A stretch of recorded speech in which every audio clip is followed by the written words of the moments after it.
So we just hung out there, myself and Josh sitting, and he said, here, I'm not going to serve you, but since you guys won a championship, here's a bottle of Patron, and here's the Coors Light tap. You go ahead and take care of yourselves, and feel free to leave a couple bucks for me when you leave. Shut up and sit down.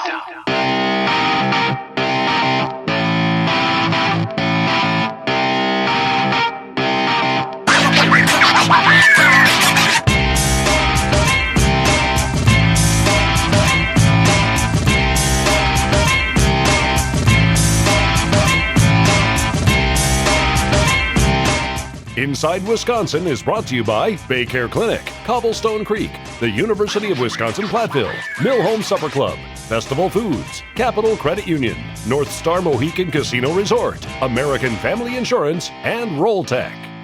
What is up, Wisconsin? From the Inside Wisconsin studios, my name is Trevor Thomas. With us again, sporting.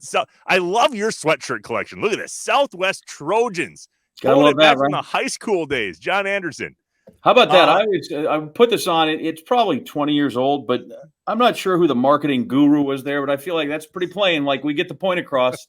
Southwest, we don't have a Trojan anywhere. We don't have a big creative looking ass. We just went, here, let's put Southwest Trojans and maybe some dummy in Connecticut will buy it. And they were right. Hey, there it is. Making the appearance. The graphic arts department didn't go crazy.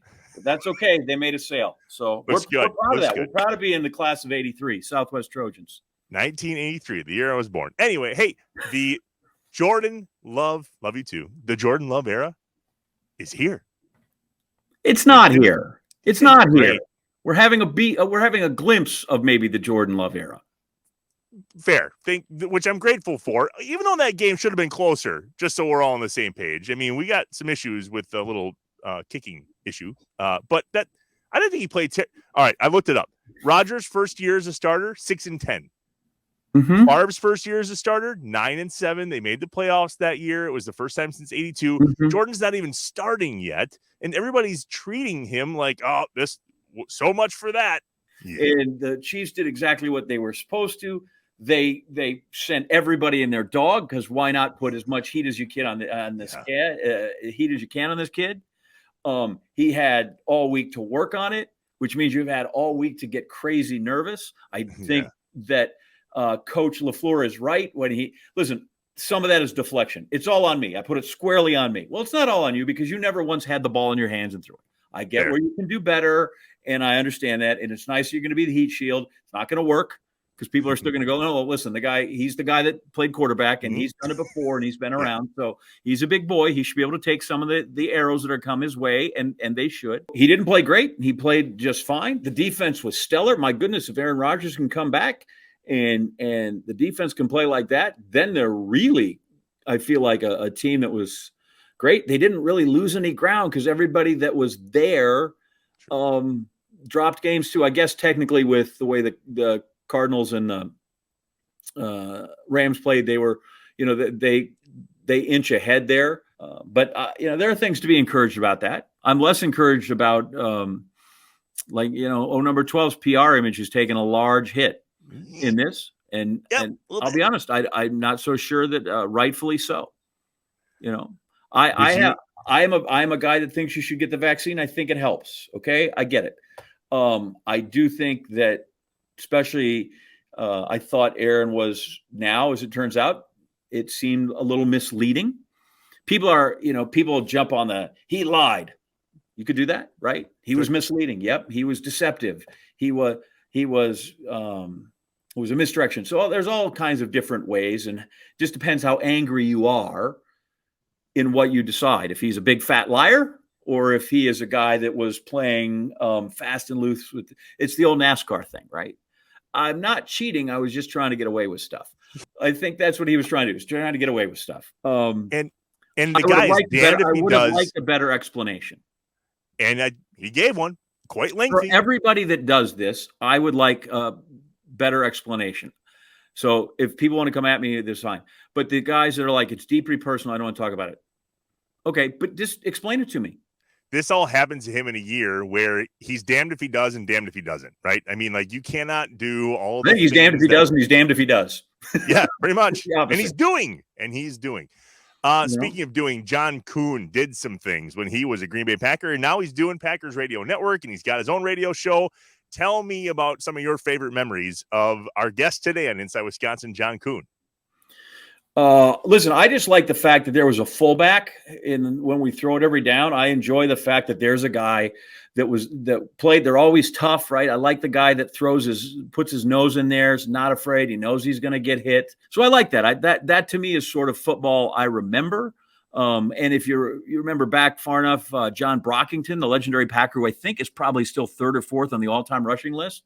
He was a fullback. He had 1,000-yard seasons, and he was a fullback. He was a bruising guy. And whether when they brought in MacArthur Lane, but he was the fullback, and we handed it to that guy. And I'm not sure I wanted to see John Kuhn for 260 carries, Fair. like we did with John Brockington.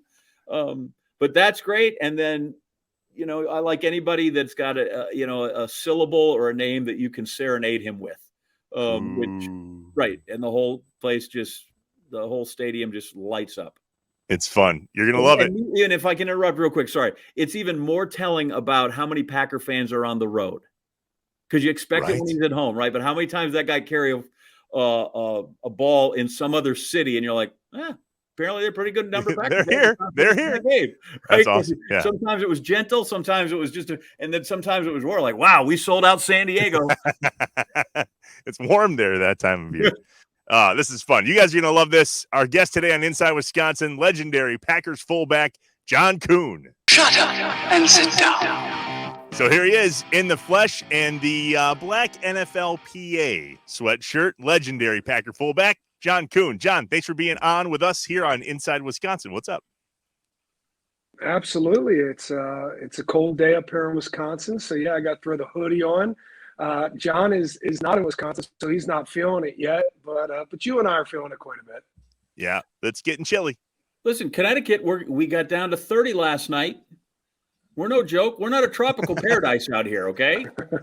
All right. Yeah, but you also just got back from Florida, so I mean, I can tell you're a little more tan this episode.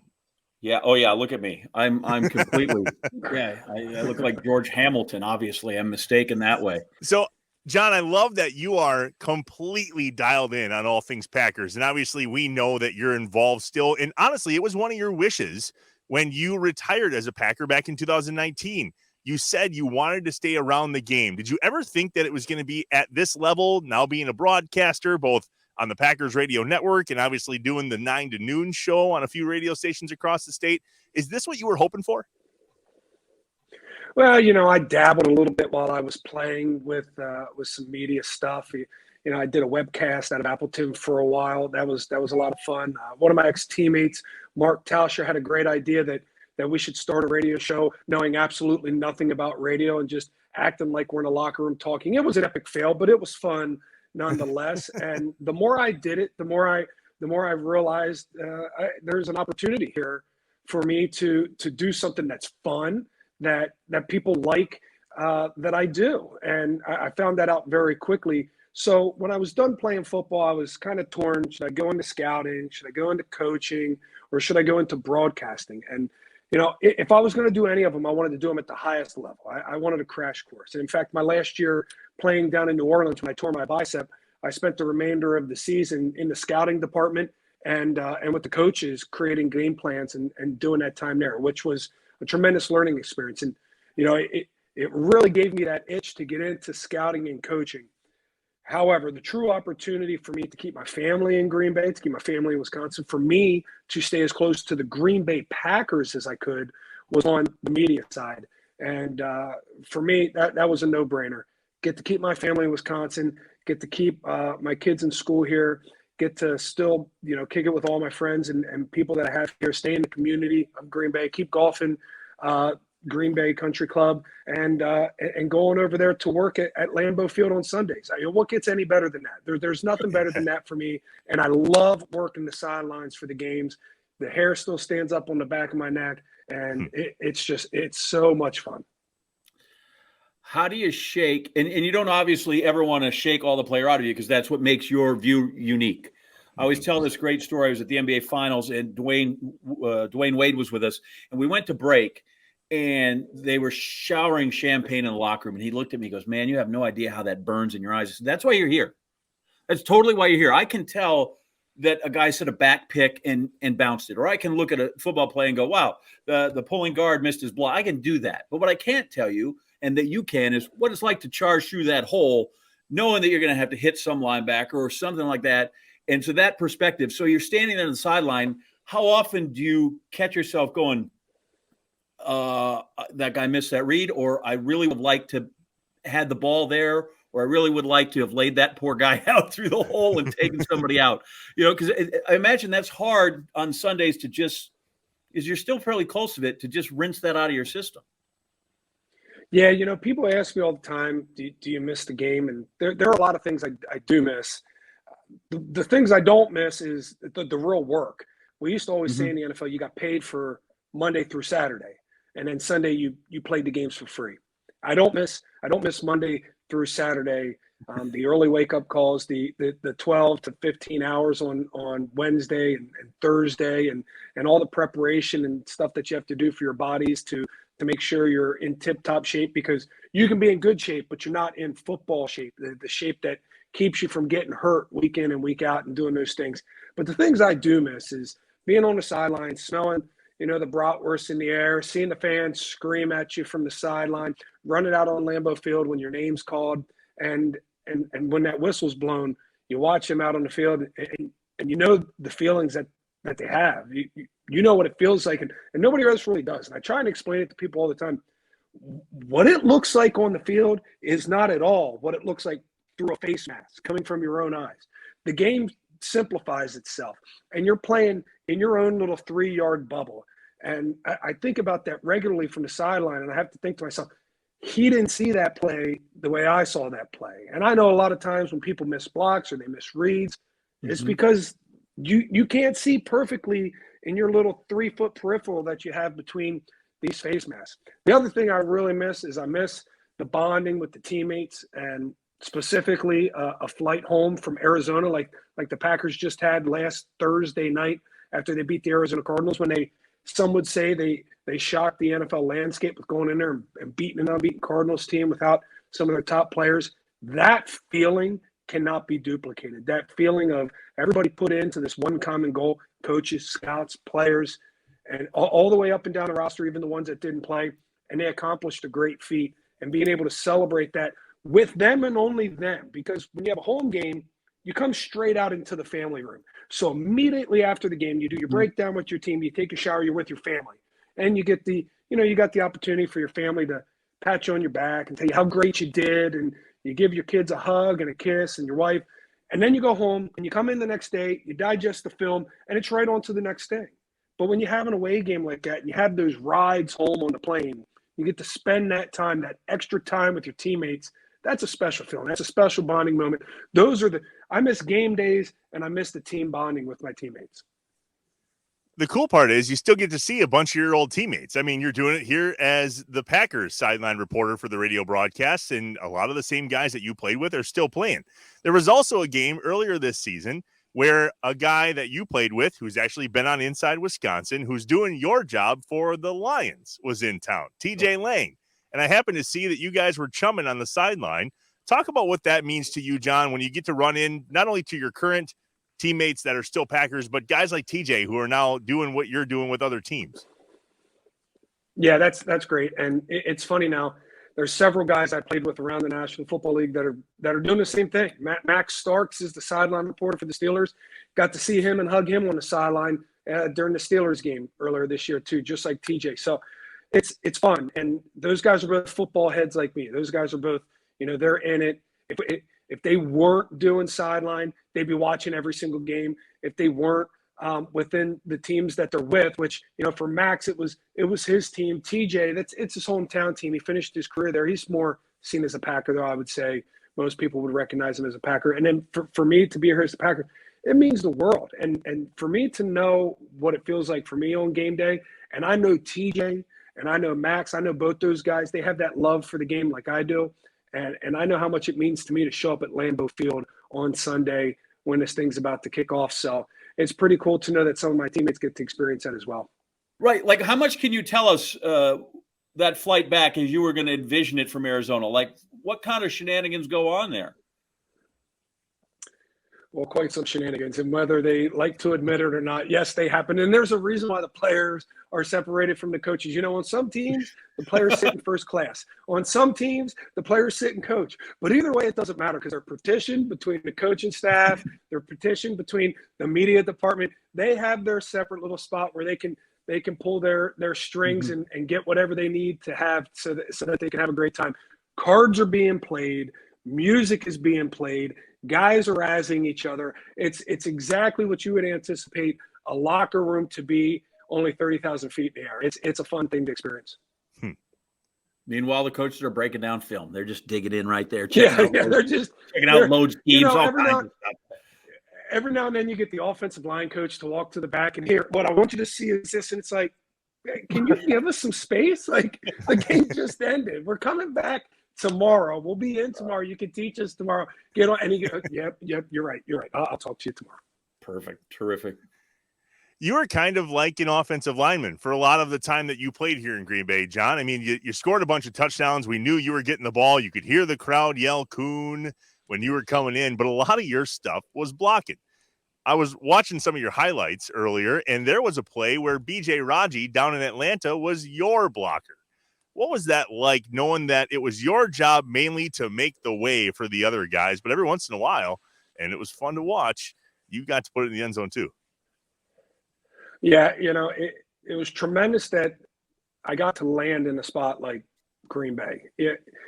I always like to say everybody will have an opportunity in the NFL at some point in time. What do you make of that opportunity? Where is your opportunity is the second key point. And for me, I was so tremendously lucky to come to a team, well, basically to be in all three teams that I was on, Pittsburgh, Green Bay, and then New Orleans, but specifically to go from where I was battling for a spot on the team at all times in Pittsburgh to a team in Green Bay that really emphasized the fullback position. And that was because of the West Coast offense and Mike McCarthy.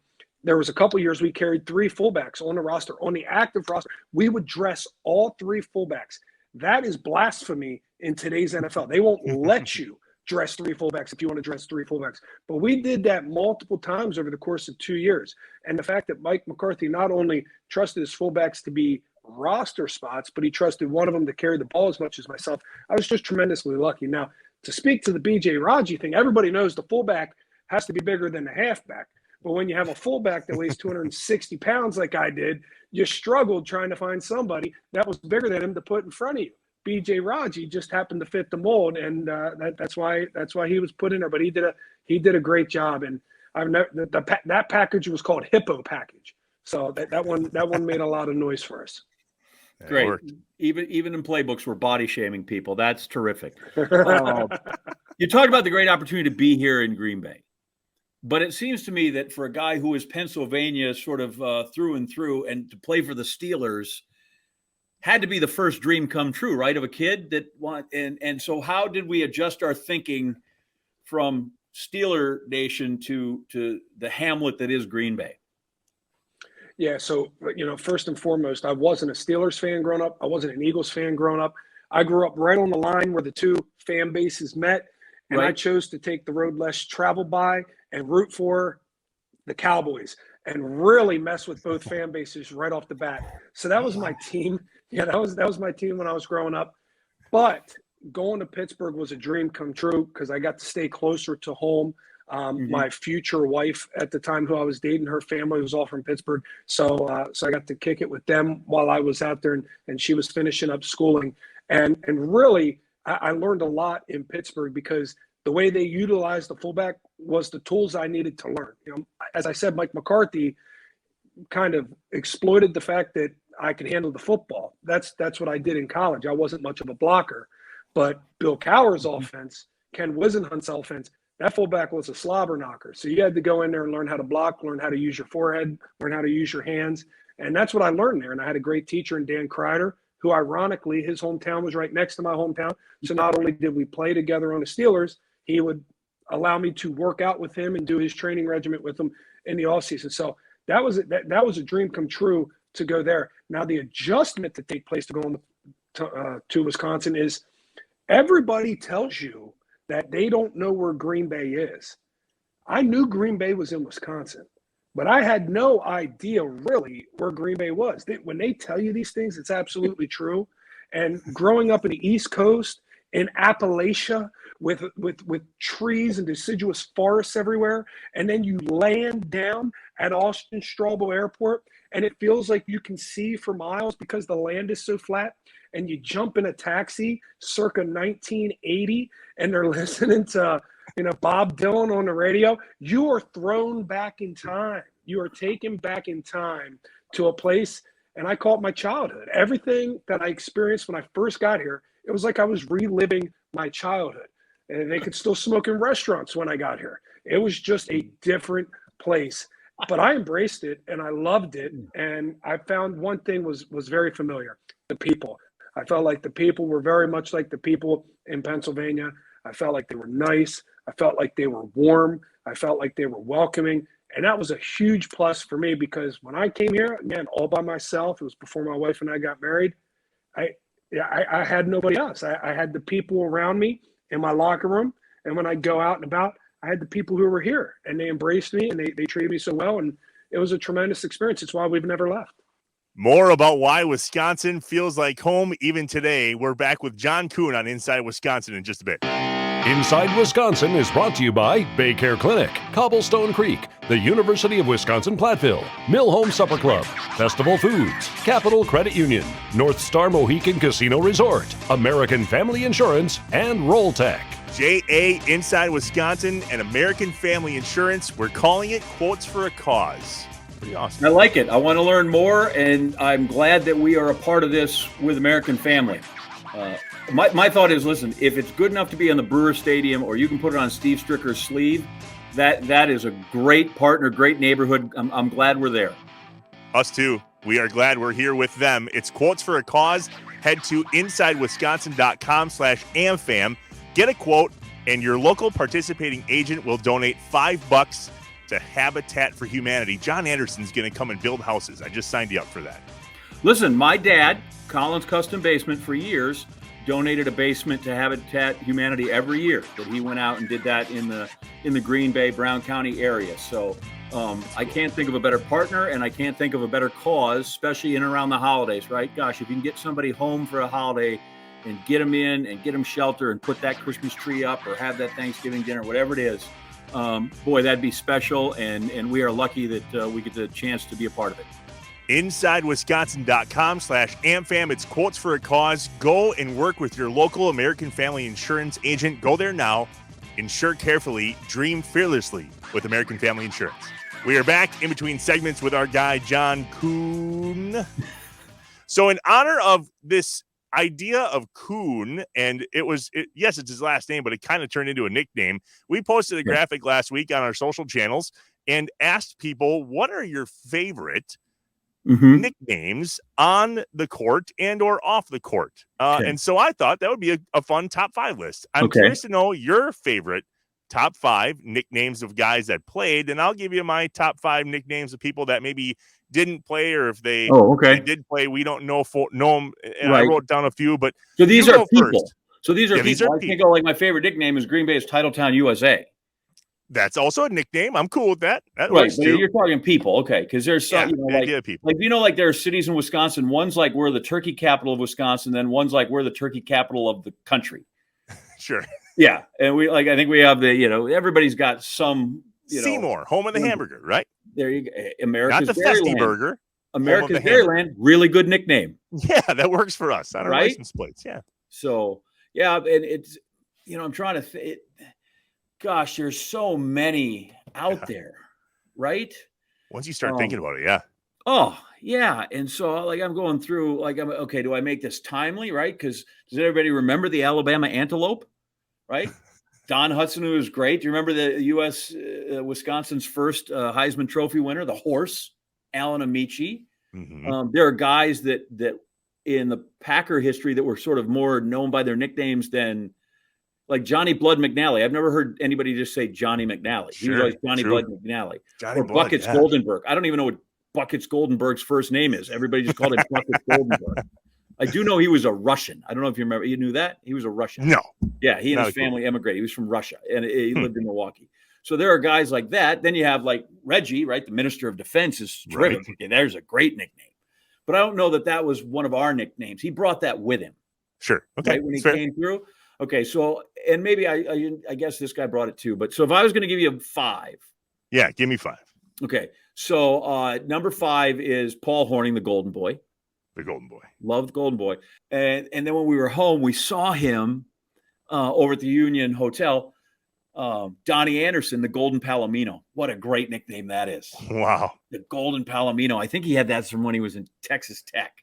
So I love those two. So we're Golden Boy, Golden Palomino. Then I'm going to go Greek Freak. Yeah, the Greek Freak. We love the Greek Freak. We like kids that like things that rhyme. You know, that's in there. That's great. 2 is just, I think, is an all-timer because I like things that are creative. Obviously, this fit the man's personality, but I don't think there's anything better than Frankie Bag of Donuts. Frankie Bag of Donuts. That was a popular one on the social. What's that? That was popular. And so when we asked this question on social media and posted the graphic, that was a popular one. People love Bag of Donuts. And then the other one to me is as simple as it can be, but it's dear to my heart. My favorite Wisconsin nickname is just Nelly. Nelly. I mean, let's go Don Nelson. And he was cool. And it was the second, he was only the second Bucks in coach history. That's how long he was there and how successful he was. But that's before he started, growing weed for going out to LA or going out to Hawaii and growing weed for profit and the whole thing. But, as much as Frankie Bag of Donuts is creative and it's wonderful, I like Nelly too, just because that's what sometimes that's easiest. Hockey nicknames are the best. Like I'd just be J.A., and Trev, you'd be a rammer, right? You're just totally rammer. That's all those guys are. So I always like that. You just put it, you short them up. So I'm going to go with Nelly. That's just my favorite. It's simple, Nelly. I got it. And so those are people that we would know that played. And so I took the side of, all right, so who are some people that maybe didn't play that we would all still kind of recognize? So here's number 5. And I'm kind of quick along the way here. Number 5 for me is Red. If I say Red, who do you think of, J.A.? Red.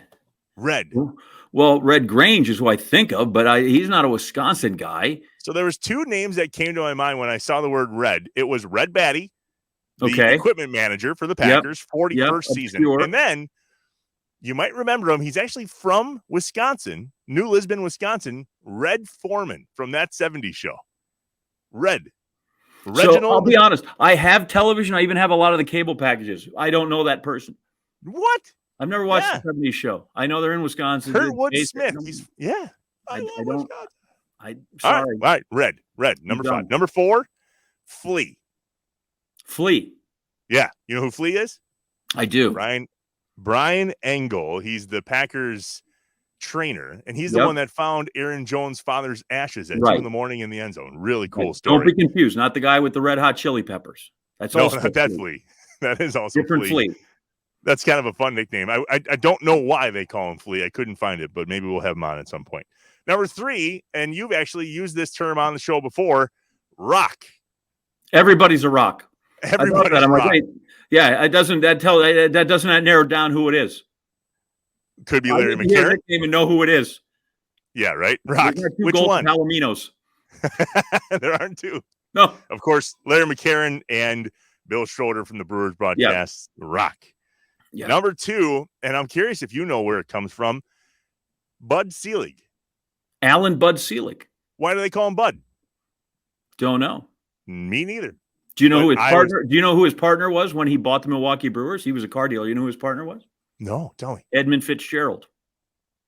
Ooh. The son of Edmund Fitzgerald, the shipping magnate, who the ship was named after in the Gordon Lightfoot song. Yeah, the regular Edmund Fitzgerald. But so it was Bud Selig and Edmund Fitzgerald. A lot of people don't know that Bud's not his name. It's Alan H. Bud Selig. Well, you should have caught a foul ball when he was commissioner. You'd have figured that out because it said it right on the ball. Alan Bud Selig. Yeah, that's wild. And the last one, it goes without saying, Mr. Baseball, Bob Uecker. I know he played, but can you think of another person that, he's just identified as Mr. Baseball or Mr. Football? I mean, that's us. That's him. And the beauty of it is, right, is Mr. Baseball was a career 200 hitter. Yeah, not great at baseball, actually. 200. That's it, right? He's always said, like, he's talking about, like, you know what to get, how hard it is to hit 200 on the number. That's what he hit. And Mr. Baseball sitcom? Belvedere? No. Yeah, Mr. Belvedere. He was Belvedere. Okay, yeah, Mr. Belvedere. I think so. Listen, he was, and you know who gave him the nickname, right? Mr. Baseball? No. Johnny Carson. From his many appearances on the Carson Show. Oh, cool. He's the one that started to call him. Yeah, he's the guy that gave Don Rickles the nickname Mr. Warmth. Yeah, so Johnny Carson, I love you, Mr. Baseball. He brought him out, and then he would tell the exploits of, And have you ever read his book, Catcher in the Rye? It is on my nightstand as we speak. I just got a copy. Yeah, it talks about he was born on his folks on an oleo run, and I tried to pull that off on my high school English teacher, Jenny Jagier, Southwest, when we had to read Catcher in the Rye. So I didn't read that one. I read Euchre's book and wrote my report on that one. I got points for being clever. She did not get mad at me. So the all-time nickname at Lambeau Field, still though, the crowd yelled at John Kuhn. By the way, Curly is a good nickname too. Yeah, just didn't get cheered as much. Earl Curly Lambeau. So Curly is a decent nickname as well. Yeah, that's fair. That's a good one. He's pretty important. Shut up and sit down. Back here on Inside Wisconsin with our guest, John Kuhn. John, so Trevor's going to ask you what you love about Wisconsin because that's his thing, and we're going to get into that. What I want to know, you talked about Mike McCarthy. My thought is part of the reason he embraced you here is that you two are the only two that could understand each other, right? Like you guys have the downtown Yinzer thing go. You guys could probably put each other within a block of where you grew up listening to you guys. Yeah, no doubt about it. Mike was the good old Western PA boy, and we joked all the time. Like I said, my wife's family was from Aliquippa, so that's a steel mill town. So when he starts talking blue collar, hard working under the underpasses of Greenfield Avenue there in Pittsburgh, I used to just come back with some Aliquippa knowledge to him and try to out Pittsburgh the Pittsburgh man. But that was his personality, and that's what he instilled in his football team. And I think we had great success early on because our team was young, and using that type of personality that he had, we could instill that and win football games because we didn't know how good we were at that point in time. And I think you're seeing a little bit of that down in Dallas right now. And it's funny you bring up Coach Mike. Coach Mike still has a place up in Door County. I have a place in Door County as well, where it's about 3 doors down from each other. So we still get to talk a little bit during the summer. And you talk about that Yinzer slang. Wait until you get a couple pops in the big fella. Then it really starts coming out. John, Pittsburgh, Green Bay, then the Saints, and you chose to retire as a Packer, and obviously you still live here. Talk to us about why you made that call to come back here and retire as a Packer, because the first question in that press conference from John's cohort there at ESPN, Rob Demoski, was, what is it about Wisconsin? So take us down that path. Tell us that story.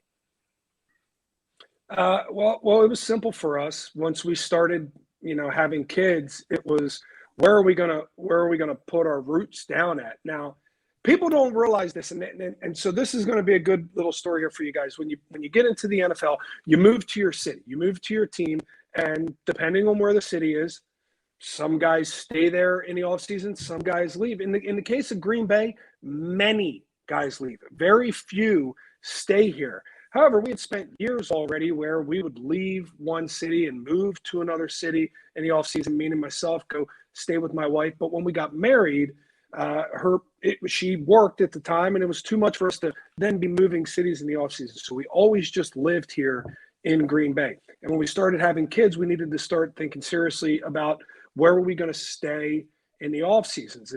We stayed there now because I played football there during the season, and it was just easier than trying to pack everything up, leave and go back to Pennsylvania, or leave and go to Florida, some arbitrary place that's warm in the winter, while she was working. And once we started having kids, we decided, well, why not Green Bay? Why wouldn't we continue to live in Green Bay? We love the people here. The people seem to love us here. Why wouldn't we stay here? Why would we move someplace, some warm weather place, or even just back to Pennsylvania, when the people that we all have kind of come in contact with and become great friends with are really here? So we laid our roots here before we went to New Orleans. We made it our place that we knew we were going to stay post-football. And that was about the point in time in my career where I made it to year 9, 10. And by about that point in time, I decided I was playing with house money anyways. If I got a year or two somewhere else, it was going to be exactly that, just a year or two. And when we went down to New Orleans, we loved it down there as well. We treated that like a vacation, but we still came back to Green Bay in the off season. So it's just weird. You know it's your place when you come here during the regular season, you stay for the off season, and then you go someplace warm, someplace in the South for the regular season, but you come back to Green Bay in the off season. You come back to the cold and the snow and all that stuff up here in Wisconsin for the off season. And that's it. I mean, that's enough evidence I ever needed to decide Green Bay is going to be the place for me and my wife. Green Bay is going to be the place where I raise my kids. It's a tremendous place to raise kids here in Northeast Wisconsin. And then the last little piece of the puzzle was finding my foot in the door with the Green Bay Packers and in what capacity. And I was blessed that they allowed me to come back in and work with them in the media department. You go to New Orleans just for a couple of years. People don't. It's the one thing I've learned through 35 years of being in the business and watching this, and it never quite gets the sympathy because they always get, if you make enough money, you should be able to take whatever BS there is, right? Oh, he makes a lot of money. It doesn't matter. But you come to this point where I'd like to be a Packer for life. Packer salary cap. Packer brings in coaches, and suddenly Packer for life isn't possible right away, and you have to make those business decisions. How do you go through that? You sit down, honey, and go, I'm not sure I get to be a Packer for life. You explain how that is, and you still have football in you, and where you are and where you'd like to be isn't always where that opportunity is. And now you have to change. So twofold question there. I'll start with this. In my last few seasons in Green Bay, which, I played 13 years in National Football League. 10 of those 13 years were one-season contracts. They were one-year contracts. So we never felt really like we had a whole lot of security the entire time. So every year it's crazy. Just playing for your life. And we were okay with that. We that actually became our norm. That became our comfortable. In fact, my 3-year contract that I signed, I got a little uncomfortable going into year 3 because I was a big cap hit now for a fullback position. And I started thinking of the other side, like, can I stick around here as a high cap hit? And, luckily I did. But you start talking about those last couple of years of 1-year deals with the Packers. I wasn't signing those right away. I started seeing the writing on the wall when it was you're a priority free agent. And then the next time you're a tier 2 free agent. And then the next time we're going to sign you during training camp. We're going to give some other guys an opportunity here. And it just got to the point where I was about midway through training camp in 2016, and the New Orleans Saints called. It was Sean Payton. He said he didn't even know I was a free agent. And what was I doing sitting around? I said, well, I'm waiting to go back and play for the Packers. He said, why don't you come play for us instead? I made a simple phone call to the Packers. I asked them what they would advise me to do. I said, I'd still love and come play for you, but I don't want to miss this opportunity. And I don't think this happens a whole lot in National Football League, but they told me that they said, John, we love what you're able to do. We think you can still play football, but it might be in your best interest to take this opportunity and do it. And I took that as a clean break. I took that as, they're honest with me. I'm honest with them. It's a bummer because I still think, I'm their best option. But I'll go down here and I'll see what this is all about, and I'll see how much I can enjoy myself playing football down here because I knew I wasn't done playing. But when I got down there, I found out, man, there's a lot of different ways to play this game. There's a lot of different ways to go through the process of getting ready to play a game. And there's a lot of brilliant people out there in this NFL world that sometimes it's good to get out and experience new things and see different ways that people do things. It was a tremendous learning experience for myself. And it was a tremendous life experience for me, my wife, and my girls to be down there in New Orleans and live in a city like no other in the U.S., really, when you think about it. It's got some real European vibes to it. We didn't drive cars anywhere. We walked everywhere, and much different experience than what we come back to live to now, but one that we'll treasure forever. What's it like walking around Green Bay these days, John? I mean, do you go to Festival Foods? Do people pull you aside? Are you walking down the grocery aisle and people just yell Kuhn to you? I mean, you're one of us now, right? You live here. Do you still get it or are you able to kind of live your life as a dad and a husband and a community member? So let me tell you, people yell it way more now than what they ever did before. Much more. Do you wear a jersey around? No, I wear my NFL PA though, so they know. Okay, good. Got it. But I'll say this: Green Bay is such an intimate town to have a professional team in it. And I used to always say when I was playing, I got much more reaction when I traveled down to Milwaukee or even just to Appleton, just 30 minutes away from Green Bay. They're not used to seeing Packer players every day. They're just not. So when they do see them, they want to take the opportunity to say hi. Great thing. Love it. I think it's fantastic. However, in Green Bay, they have such pride in keeping ownership of this team throughout the last 100 years in a time in the NFL when the only way they could keep this team, if this team had an owner, no way it'd be here. It'd be in a bigger city. So they take pride in that. And because of that, they take ownership in that. And part ownership is making sure that the players and the team, they feel comfortable here. So while I was a player, while we were a team here, people would recognize us, but it wasn't much, fuss. It was a lot of respect, a lot of mutual respect that went around. I think players really loved that, and fans adopted that. And because of that, it made it a tremendous place for players to be able to still go out, because in a small bubble like this, if it were any other way, I don't think the fans would see the players as much. They'd shelter, they'd clam up, they wouldn't go out nearly as much. You would have no opportunity to see the players. So I think it was recognized both by the fans and by the players that with this type of relationship, a little wink, when you're cashing out there at Qdoba or something to that nature, it was a much more cordial thing for both the players and the fans. Now that I got into radio and people know that I live here and this is my life and I'm a Wisconsinite, my family's, I have a daughter born here, and my wife and I have lived here for, over 10 years now. Now they want to come up and talk, which I love even more, because now I don't have football, or anything like that. Yeah, So now the fans, they're the closest bond that I still have to playing football. So now I have an opportunity to chop it up with them as much as possible. And yeah, I would say a lot more people come up and talk to me now that I'm done playing than ever did when I did. So funny, a small hint that I tell people all the time. In Connecticut, people go, "Oh, you must get recognized." I'm like, not really. In Connecticut, people are used to filling up their car next to Chris Berman, and they don't really think a whole bunch of it. And then you get out of it and you go, "Oh, wow." You go to West Virginia or you go to where, and you're like, "Oh, I guess people do get cable out there. I had no idea." But in Connecticut, there's Dan Patrick. He was at the car wash yesterday. Who knows? Who's stocking the plane on the flight back from Arizona? Is there a trainer? Is there a manager? Who's involved in that situation? Well, I'd say if I told you, I'd have to kill you, but more like if I told you, they'd all kill me. So I won't be giving that secret away. That's all you really need in life is a guy. You don't have to have a name. You just got to have a guy. You need a guy, and you need one of these. John Kuhn, look over John Anderson's shoulder. See that little plaque back there? That is a piece of Packers stock. Yep, there it is. And we know that this is going to happen again. And I saw on Twitter the other day that John Kuhn said, "I'm in. I'm a Wisconsinite. I'm one of us, and I don't own a piece yet." So, John Kuhn, you're going to become a Packers team owner here soon, hopefully, right?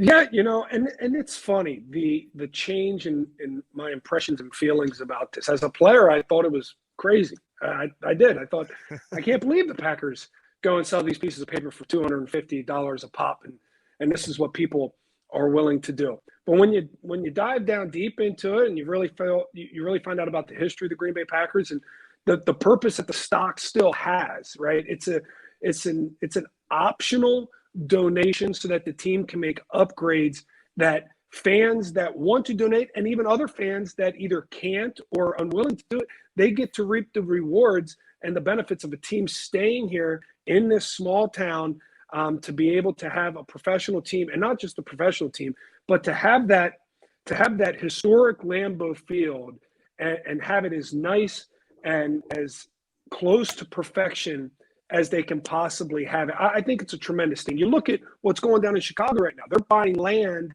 in the suburbs. They're not going to play at Soldier Field forever. This stock is to ensure that the Green Bay Packers not only play at Lambeau forever, but that Lambeau is the most tremendous experience for its fans, for its people that love the Packers. And I think if I'm going to live here in Wisconsin and I'm going to call myself a Wisconsinite, I might as well consummate the marriage and get myself some Packer stock, because what other way is there? I just feel like you were the ultimate salesman. Like, did you have notes from the franchise on that? Because, like, I get it back in the day when it needed it for survival. It was all about survival. They almost went under. These days, I'm not so sure. I feel like they're doing okay. I've seen the contracts that they get from the networks. I feel like the Packers are safe. I don't feel like they're probably safe. They're probably I don't think safe. they're on the I'll give you a precipice of financial ruin at any point. Now, it's great if people are still going to do it. I just don't know that it's quite as desperate as it has been in the past. So, I'm all for those. Like I said, I have mine too. But yeah, at some point, I'm like, I think, I feel like the bottom line right now is okay. Inside Wisconsin is brought to you by Baycare Clinic, Cobblestone Creek, the University of Wisconsin-Platteville, Mill Home Supper Club, Festival Foods, Capital Credit Union, North Star Mohican Casino Resort, American Family Insurance, and Roll Tech. JA Inside Wisconsin and American Family Insurance. We're calling it Quotes for a Cause. Pretty awesome. I like it. I want to learn more, and I'm glad that we are a part of this with American Family. My thought is, listen, if it's good enough to be on the Brewer Stadium, or you can put it on Steve Stricker's sleeve, that is a great partner, great neighborhood. I'm glad we're there. Us too. We are glad we're here with them. It's Quotes for a Cause. Head to insidewisconsin.com/AmFam. Get a quote, and your local participating agent will donate $5 to Habitat for Humanity. John Anderson's going to come and build houses. I just signed you up for that. Listen, my dad, Collins Custom Basement, for years, donated a basement to Habitat Humanity every year. That he went out and did that in the Green Bay, Brown County area. So I can't think of a better partner, and I can't think of a better cause, especially in and around the holidays, right? Gosh, if you can get somebody home for a holiday and get them in and get them shelter and put that Christmas tree up or have that Thanksgiving dinner, whatever it is, boy, that'd be special. And we are lucky that we get the chance to be a part of it. InsideWisconsin.com/AmFam. It's Quotes for a Cause. Go and work with your local American Family Insurance agent. Go there now. Insure carefully. Dream fearlessly with American Family Insurance. We are back. John Kuhn, John Anderson, Trevor Thomas, Inside Wisconsin. John, tell us about your radio show. I mean, if you were going to pick two Wisconsin names, it would totally be John Kuhn and Brian Butch to do a radio show about all things Wisconsin. Tell us how that all happened. Okay, so you guys probably know already that I was like 100-point scorer in high school on my varsity basketball team. So because of that, I decided I wasn't going to carry all the heavy lifting when it came to basketball analysis on a radio show. And, having my football background and Butch being 30 minutes down the road in Neenah, having the great basketball prowess that he has in all the basketball camps and working with the Big Ten Network, I knew that we would be able to rattle off each other very easily. We met each other a couple times, and I knew he knew nothing about football, and I already told you I knew nothing about basketball. So the two of us were going to work well because we were going to ask all the fans questions to one another, myself being the fans' questions of basketball and his being the fans' questions about football, and we'd be able to correct each other on the regular. But what we really found out is that we're just two big goofballs that used to play sports that love acting like we're in a locker room busting chops, because that's all we really do, and we have a ton of fun with it. And it's something that I've really grown to enjoy now. That's awesome. Hey, give me your favorite story or memory of winning a Super Bowl as a Green Bay Packer that has nothing to do with the game. Tell us a story from behind the scenes. After the Super Bowl, the press coverage is ungodly. It's hours and hours and hours. And I took about an hour and a half and went straight down the line on the field. This network, this network, this network. The local networks all the way down at the end. They get shoved down at the end.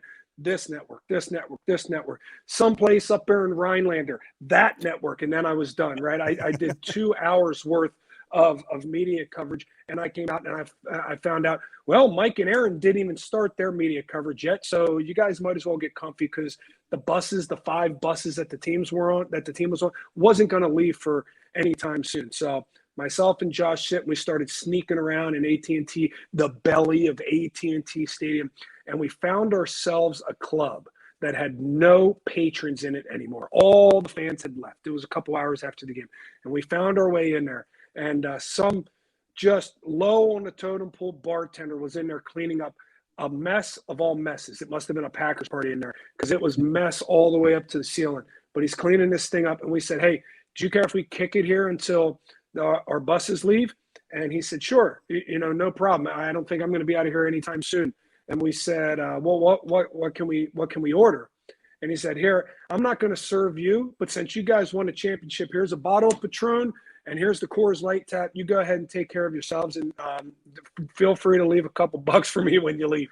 So we just hung out there, myself and Josh sit and watched the highlights of the game, relived it with just the two of us as we sat there and drank for a couple hours before the buses went back to the post-game party back at the hotel. We didn't get back to the post-game party until easily midnight, if not after midnight, which was fine by us because by that point in time, all of our friends and family were feeling just the same way Josh Sitton and I was. All right, J.A., lightning round, John Kuhn. All right, well, this one I'm just going to throw in. How much you leave them? $100. We each left $100. Nice. That's right, because you're probably not loaded with cash going off to the sewer. You're probably thinking, well, we probably need 100. You probably should have $1,000 to grease the guy. That's not the case.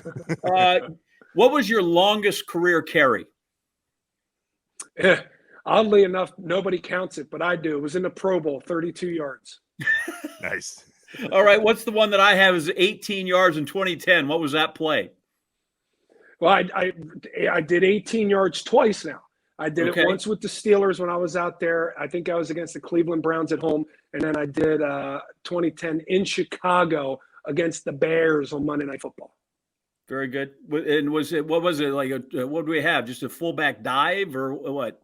No, it was a crazy play. It was out of the gun, and it was a toss. It was like a toss crack out of the gun, meant for a speedy running back, Brandon Jackson, who came running off the field because something happened to his chin strap the play before, couldn't take the play. So they rushed me in there just to fill. I think it was third down, and it was Aaron called the play in the huddle. I looked at him. I said, "Are you kidding? You're calling toss crack to me? Let's go." Let's go. How do you not give it away when you don't get that many carries and you see your number? How do you walk out of there? I got to be cool. Totally got to be cool, right? Because if you're the tailback, you're gonna get it 25 times a game. In your case, right? How do I make sure I don't give that away? This is quite easy. I just walk out and look like me. I don't need to do anything special. I just go out there and put my hands on my thighs, and they say, "There's not a guy who's going to get a ball." Perfect. You're going to turn 40. We got anything big on a 40th birthday next fall? Probably a Packer. It's probably a game weekend. I'm keeping my fingers crossed. No, I'm going to do it much sooner than my birthday that I can make it out there to Ireland and play Old Head. And I dig it. All right, one more for me here, and then we'll let you run, John Kuhn. I love that you said thanks in your Packer retirement press conference to 3 coaches / general managers, and I think the one that choked you up the most was Ted Thompson. Knowing he's no longer with us, how much did Ted Thompson adjust you as a player and the opportunity you got to be a Green Bay Packer? Ted was a special man, and what's crazy about it is what made him special is what many people criticized him for. He was a man of very few words to his team. He would address it once at the beginning of the year, and then he would hardly ever address this again throughout the course of the season. Maybe one smirk in the cafeteria, maybe something in passing as you passed him, but not a whole lot. But it was one thing that Ted said to me towards the end of my career that really stuck with me. And he said, "John, I didn't say this to this former player or that former player, but I want to say it to you. I want to make sure that you really soak in every moment that's here in this season and enjoy the last little bit of this in your career." And that struck me as odd. With that, initially I walked out of there and I kind of took it, like a little bit of a slap in the face. Like, "John, this is your last year, like it or not, take it or leave it." Well, that's kind of the way I took it in the moment, but I was dead wrong. But I was dead wrong about that. What Ted wanted me to know was he had lived this life and he has experienced this life. And he knew that whether I was going to be back the next year or not, the things you're going to look back on are the things that you regularly miss in soaking up in the moment. Those are the things that you're going to miss the most, and they're the things you pay attention to the least while you're playing. And it wasn't until I was done playing by about a year or so that I realized that's what he was talking about.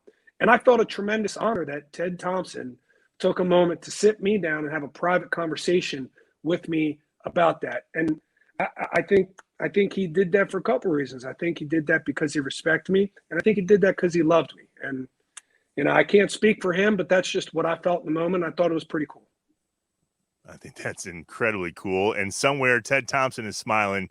And I think I speak for the entire state of Wisconsin because you still get to live those moments, John. It just happens to be with us now. And we absolutely enjoy listening to you and seeing you in that giant black parka with the really warm feathers or whatever it is on your hood that you guys wear like all that winter stuff, long. huh? Yeah. Yeah, that looks good on you, man. Well, I was always told the sideline reporters need to dress for the job now. You got to really make it look good when you're out there, right, John? My dad always said, man, you got to dress for comfort, not for speed. And that's exactly what he meant. So get out there. John Kuhn, thanks so much, man. We were a better team when you played for it. We're a better community because you're there, and we're a better show because you came on Inside Wisconsin. Thanks so much. Thanks, guys. Really appreciate the time. Enjoyed talking with you.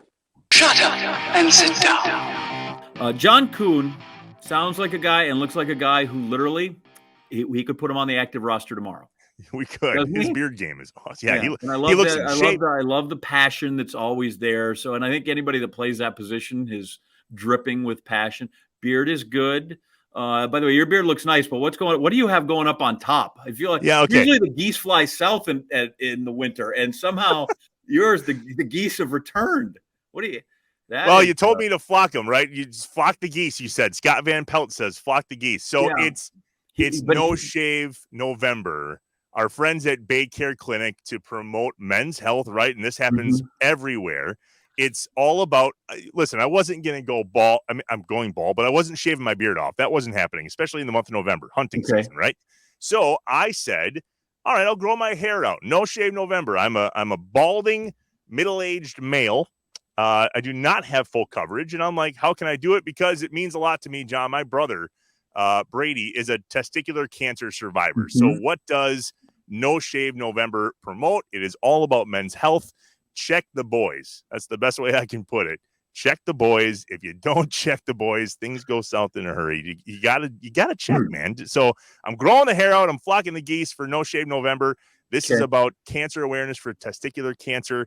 It is about prostate cancer. It's about being active as a man and doing things like running and jogging and trying to stay in shape. And at the end of the day, about taking care of the mentals, right? But it is all about No Shave November for men's health awareness with our friends at Bay Care Clinic.